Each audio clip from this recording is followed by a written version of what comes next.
Ladies and gentlemen, the fascinating thing about human behavior, whether in politics, business, neuroscience, or even the smallest interpersonal interactions, is that pressure does not just reveal character, it reshapes it.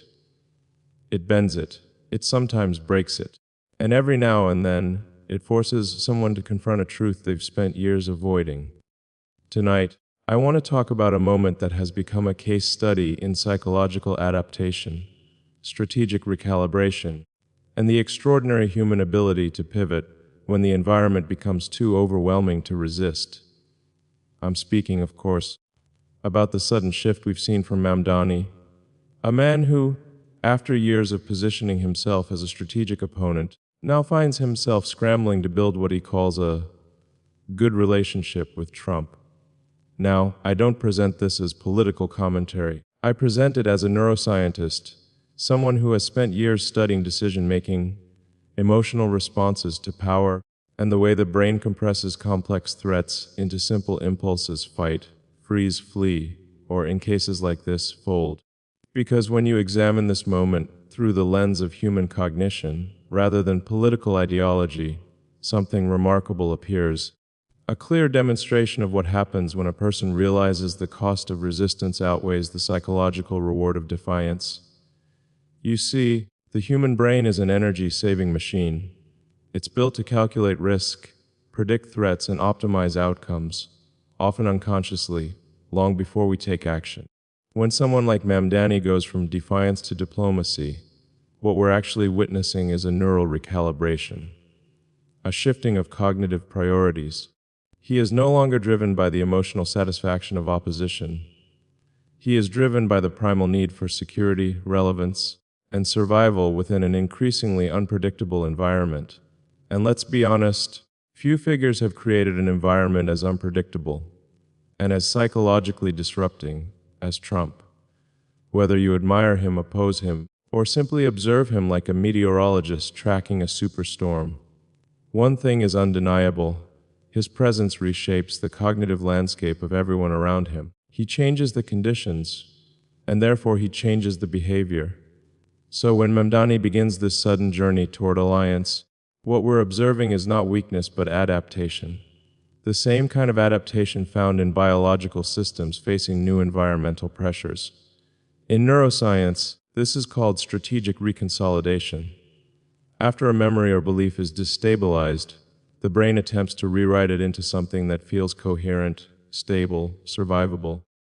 And that's exactly what his public statements represent: an attempt to rewrite a narrative, to minimize cognitive dissonance, and to reduce the internal stress of living in opposition to a force that has become overwhelming. The moment opposition becomes a threat to one's psychological or professional existence, the brain does not choose loyalty to old beliefs. It chooses survival. I remember a similar case years ago, working with a researcher who built his identity around challenging another prominent scientist. His entire public persona was rooted in opposition. But the moment the other scientist gained massive, almost unstoppable global influence, something shifted inside him. He experienced a profound psychological stress that manifested as insomnia, anxiety, even impaired memory.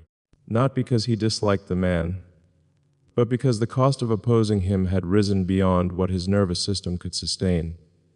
And one day, after months of tension, he said something I'll never forget: "I'm tired of fighting gravity." In that moment, he folded, not out of defeat, but out of neurological exhaustion.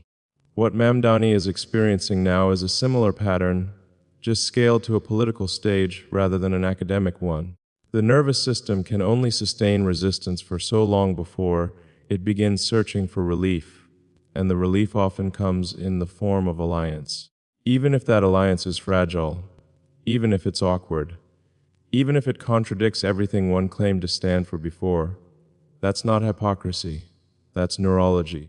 But this shift reveals something deeper, something more profound: the absolute power of emotional state in shaping political decisions. People rarely act based on logic alone. In fact, logic is often the last passenger to board the train, waving politely as emotions, fears, hopes, and insecurities drive the engine.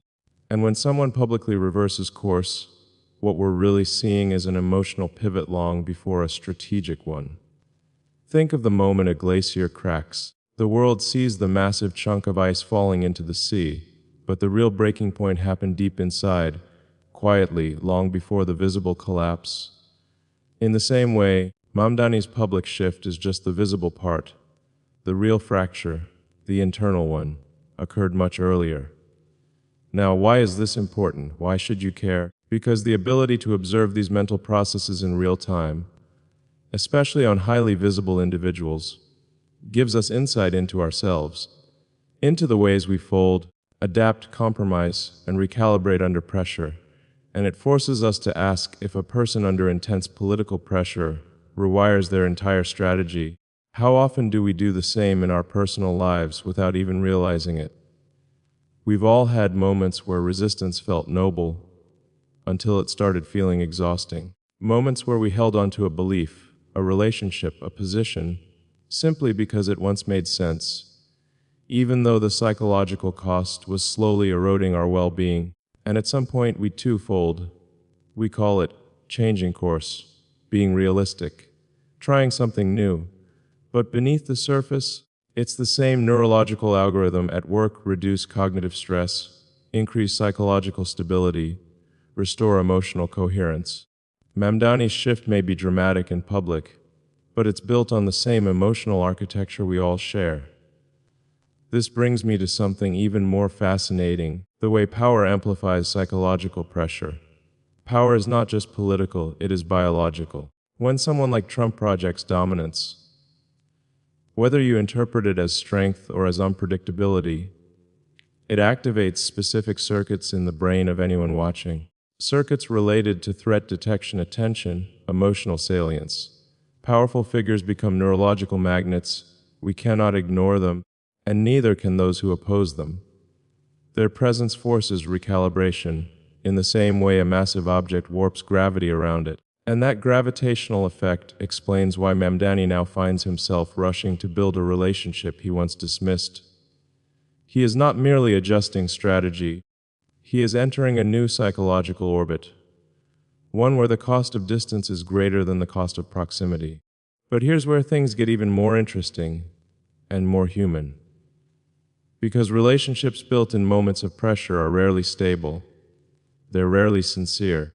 They're often transactional, fragile, conditional. And while they may function for a time, the underlying emotional truth remains unresolved. When someone shifts their stance out of necessity rather than conviction, tension builds beneath the surface, like tectonic plates pressing against each other. And eventually, something must move. The question now is not whether Mamdani can build a good relationship with Trump. The question is whether a relationship built on psychological fatigue, rather than authentic alignment, can survive the next spike of pressure. Because every alliance forged in desperation carries an expiration date, waiting patiently beneath the surface. And yet, in all of this, there is a strange kind of beauty, a reminder that even those who seem powerful, influential, or unshakable are still governed by the same neural codes that guide every one of us, by the same chemical storms, the same emotional algorithms, the same ancient circuitry that evolved long before politics existed.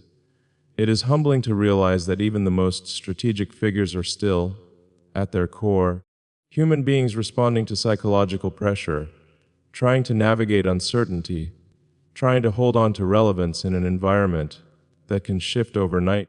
And in that sense, Mamdani's story is not an exception. It is a magnified mirror, reflecting what all of us experience when confronted with forces larger than ourselves. What fascinates me most as a neuroscientist is not the shift itself, but the internal dialogue that precedes it. That silent negotiation between fear and pride, between the desire to stand firm and the instinct to survive, between the illusion of control and the reality of vulnerability. We often imagine that major decisions are made aloud, in conference rooms, in speeches, in statements to the press. But the real decisions are made in the quiet, private spaces of the mind, where no microphone is present, where the ego whispers one thing and the amygdala whispers another, where logic tries to speak but adrenaline keeps cutting it off. And inside that mental negotiation, something remarkable happens. The brain begins to simulate possible futures. It runs scenario after scenario, searching desperately for the one that produces the least psychological pain. Sometimes that simulation leads to courage. Sometimes it leads to retreat. And sometimes, as in this case, it leads to a last-minute pivot toward alliance, not because the alliance feels right, but because every imagined alternative feels far worse.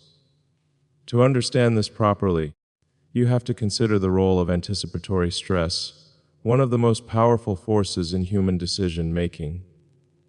It's the stress we feel not from what is happening, but from what might happen. It's why people worry more about a meeting tomorrow than a conflict today.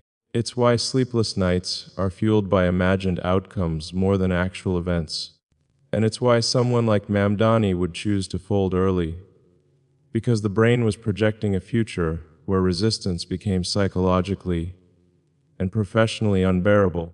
In fact, anticipatory stress is often more debilitating than direct threat. When confronted with a direct challenge, the brain activates its problem-solving networks, its resilience circuits, its focus systems. But when confronted with uncertain or unavoidable pressure, especially pressure tied to a powerful figure like Trump, the brain begins to drain its own resources. Cortisol rises, memory sharpens in the wrong places and dulls in the right ones. Emotional reasoning takes over. And suddenly the brain is willing to accept outcomes it would never tolerate in a calmer state. This is why major political realignments often come not from clarity, but from fatigue, not from strategy, but from surrender, not from analysis, but from emotional depletion. And that depletion brings us to the next layer of this unfolding story, the human need for belonging. No matter how independent a person believes they are, no matter how bold, rebellious, or outspoken, the human brain is wired to seek affiliation. It is ancient. It is instinctive. It is deeply embedded in the neurobiology of survival. Being isolated, especially in a sphere as tribal and polarized as modern politics, triggers the same neural circuits activated by physical pain. And when loneliness, political or otherwise, becomes too intense, the brain starts treating alliance as analgesic, even if the alliance is imperfect, even if it contradicts past positions, even if it costs a piece of one's identity. This is why we often see people return to relationships they swore off, why employees remain loyal to bosses who drain them, why leaders soften toward rivals when pressure mounts. The brain does not prioritize pride, it prioritizes connection. When the costs of isolation become severe, even the most unlikely alliances begin to look tolerable. Yet the irony is this: alliances forged in desperation rarely bring the emotional relief people expect, because psychological safety cannot be built on fear. It must be built on trust, shared purpose, or at least mutual stability. When someone enters a relationship, political or personal, out of anxiety rather than intention, the anxiety simply follows them into the relationship.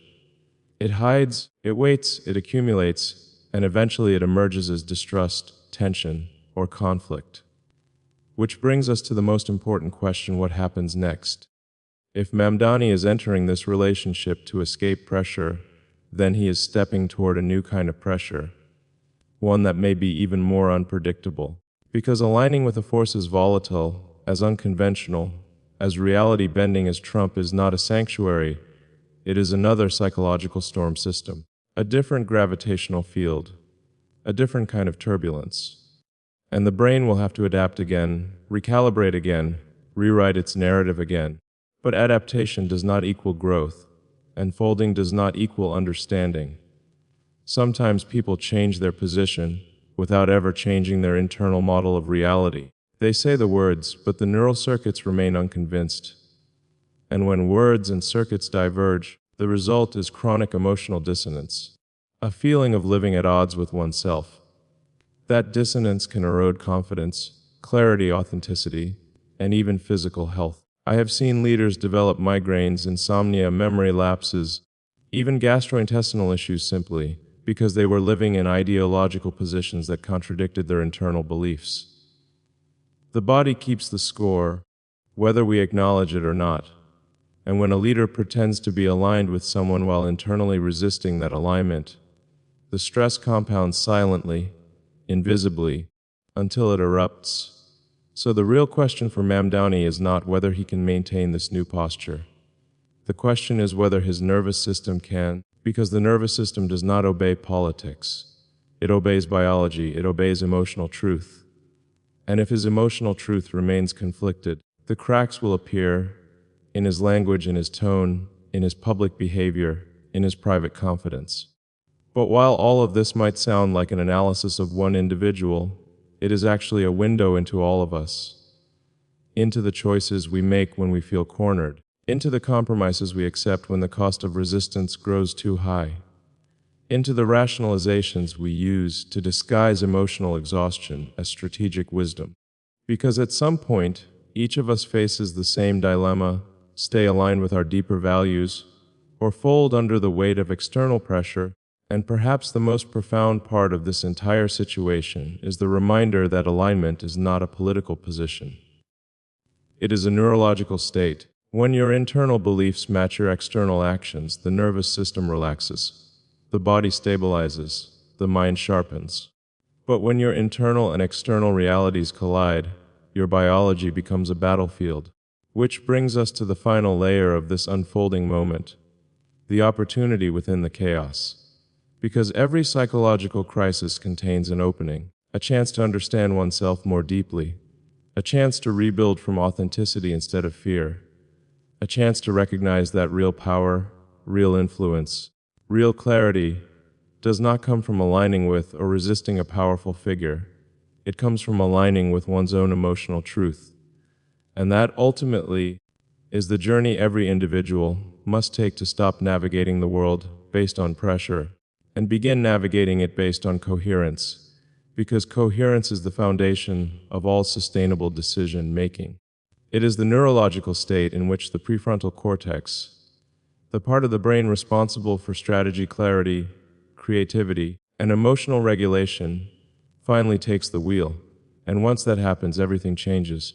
The noise quiets. The survival instincts settle. The choices become intentional instead of reactive. And suddenly, what once felt like chaos begins to form a pattern that actually makes sense. But coherence cannot be borrowed. It cannot be faked. It cannot be built on the emotional terrain of someone else's gravitational field. It must come from within. And this is where leaders often stumble.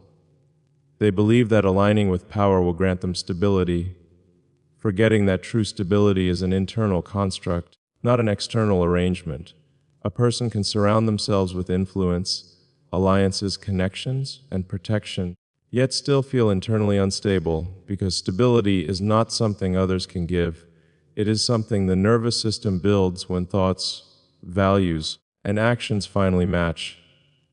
This is the crossroads Mamdani stands at now. Does he pursue external alignment at the cost of internal coherence? Or does he allow this moment to become a catalyst for deeper self-understanding? The answer will not be found in press statements or political gestures. It will be found in the quiet moments between appearances, the seconds before he speaks, the minutes after he walks off stage.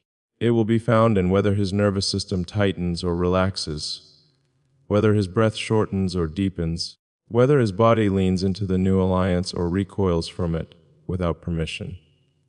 Because the body tells the truth long before the mouth does.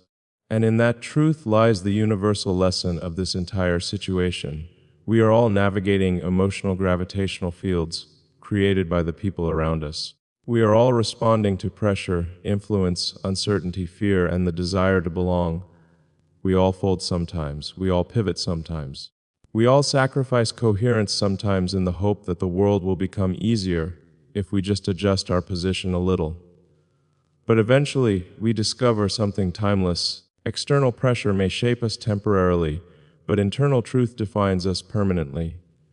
Throughout history, the individuals who made the greatest impact in science, art, technology, and leadership were not the ones who aligned themselves with the strongest forces around them. They were the ones who aligned themselves with the strongest forces within them. They were the ones who recognized that power outside the self may offer protection. But power inside the self offers purpose. And purpose is what keeps the nervous system steady during storms that would break anyone else. When you operate from authenticity, every decision becomes simpler, even the difficult ones. Every alliance becomes clearer, even the complicated ones. Every challenge becomes navigable, even the unpredictable ones. Because authenticity creates a neurological anchor, a point of stability that pressure cannot uproot. It is the internal compass that keeps you oriented, even when the world spins violently around you. So what does this moment demand? Not just from Mamdani, but from all of us. It demands that we ask ourselves the question he is now forced to confront. Are we acting from clarity or from fear? Are our choices aligned with our truth, or merely aligned with the pressure applied to us? Are we folding for survival, or evolving for coherence? Because when we fold from fear, we fracture. But when we evolve from coherence, we transform. And transformation, genuine internal, neurologically anchored transformation, is the only thing powerful enough to withstand unpredictable leaders, shifting alliances, and volatile environments. It is the only thing strong enough to outlast pressure, outthink uncertainty, and outgrow fear. It is the only thing that turns reaction into vision, and vision into action. If Mamdani uses this moment as an escape from pressure, he will find himself trapped in a cycle that repeats. But if he uses it as a mirror, a catalyst for understanding the internal forces driving his choices, he might discover a strength far greater than survival. He might discover the strength to stand in alignment with himself, regardless of the environment he finds himself in. And that is the lesson all of us can take. Power is not in folding or fighting or aligning. Power is in understanding. Power is in coherence. Power is in the quiet, steady clarity that emerges when the mind finally stops reacting to pressure and begins responding to truth. Because in the end, every political storm settles, every gravitational field weakens, every alliance shifts with time, but the internal architecture you build within yourself remains. And if that architecture is strong, honest, and coherent, no external force, no matter how influential, can pull you out of your orbit. Ladies and gentlemen, the world will always pressure you to move, to bend, to fold, to realign. But the world cannot decide who you are. Only you can do that. And the moment you choose coherence over fear, authenticity over pressure, and internal truth over external noise, that is the moment you stop being shaped by the forces around you and start shaping the future ahead of you.